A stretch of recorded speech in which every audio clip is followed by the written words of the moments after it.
9.1.105 Sister Christine, Darjeeling, return address Alam Bazar Mutt, Calcutta, 16th March 1897. Dear Christina, many thanks for the photograph and the poem. I never saw anything half as beautiful. The work I had to do to reach Calcutta from Ceylon was so immense that I could not earlier acknowledge your precious gift. The work has broken me down completely, and I have got diabetes, an incurable disease which must carry me off, at least in a few years. I am now writing to you from Darjeeling, the nearest hill station to Calcutta, with a climate as cool as London. It has revived me a bit. If I live, I will come to America next year or so. How are things going on with you all? How are Mrs. Funke and Mrs. Phelps? Are you laying by a few dollars whenever you can? That is very important. I am in a hurry for the mail. You will be glad to know that the Indian people have, as it were, risen in a mass to honor me. I am the idol of the day. Mr. Goodwin is going to publish in book form all the addresses given to me and the speeches in reply. The demonstrations all over have been simply unique. Yours with all love, Vivekananda. 9.1.106 Mrs. Old Bull, Alam Bazar Mutt, Calcutta, Darjeeling, 26th March 1897. Dear Mrs. Bull, the demonstrations and national jubilations over me are over. At least I had to cut them short, as my health broke completely down. The result of this steady work in the West and the tremendous work of a month in India upon the Bengali constitution is diabetes. It is a hereditary foe and is destined to carry me off at best in a few years' time.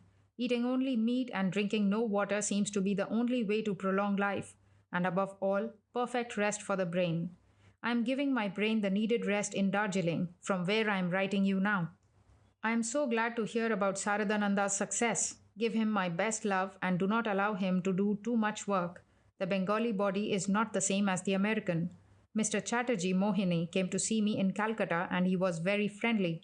I gave him your message. He is quite willing to work with me. Nothing more to write, only I am bent upon seeing my monastery started.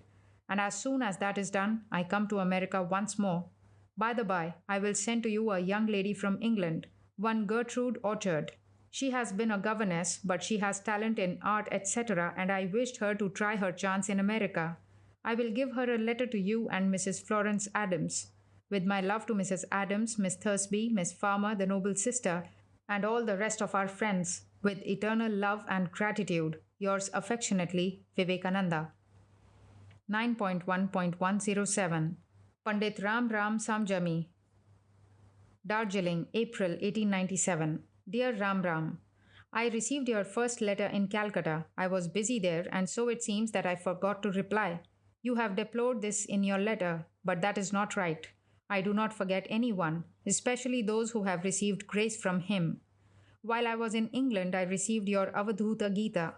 It is beautifully printed. You mentioned Karma Yoga. I do not have that book with me.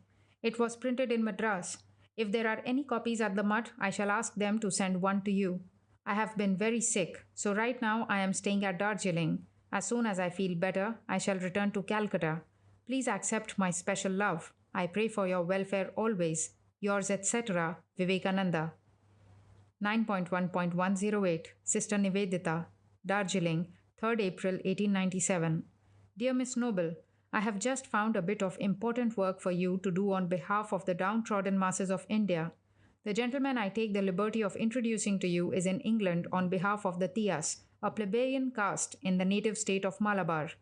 You will realize from this gentleman what an amount of tyranny there is over these poor people, simply because of their caste.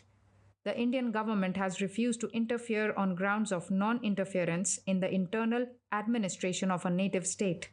The only hope of these people is the English Parliament. Do kindly everything in your power to help this matter in being brought before the British public. Ever yours in the truth, Vivekananda.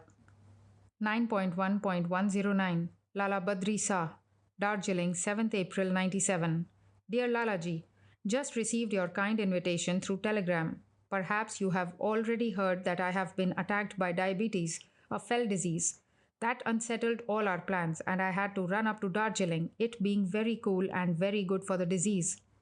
I have felt much better since, and the doctors therefore do not want me to move about, as that brings about a relapse. If my present state of health continues for a month or two, I think I will be in a condition to come down to the plains and come to Almora to see you all. I am very sorry that I have caused you a good deal of trouble, but you see it could not be helped. The body was not under my control. With all love to yourself and other friends in Almora, yours affectionately, Vivekananda. 9.1.110 Lala Badrisa, Devaldhar Bagicha, Thursday, June 1897. Dear Badrisa, I have been very sorry to learn that you are not well. It would please me very much if you would come down here for a few days at any rate with us, and I am sure it would do you good. Yours with blessings, Vivekananda. 9.1.111 Mrs. Frances Leggett, Almora, 20th June 97. Dear Mother, herewith I take the liberty to introduce to you Miss Tremaine of London, a particular friend of mine going over to the States. Any help given to her would greatly oblige. Yours in the Lord, Vivekananda. 9.1.112 Mrs. Old Bull, Almora, 20th June 97. Dear Mrs. Bull, herewith I take the liberty of introducing Miss Tremaine of London. I like nothing so much as being serviceable to young and energetic persons, and any help given to her in America will greatly oblige. Yours in the Lord, Vivekananda.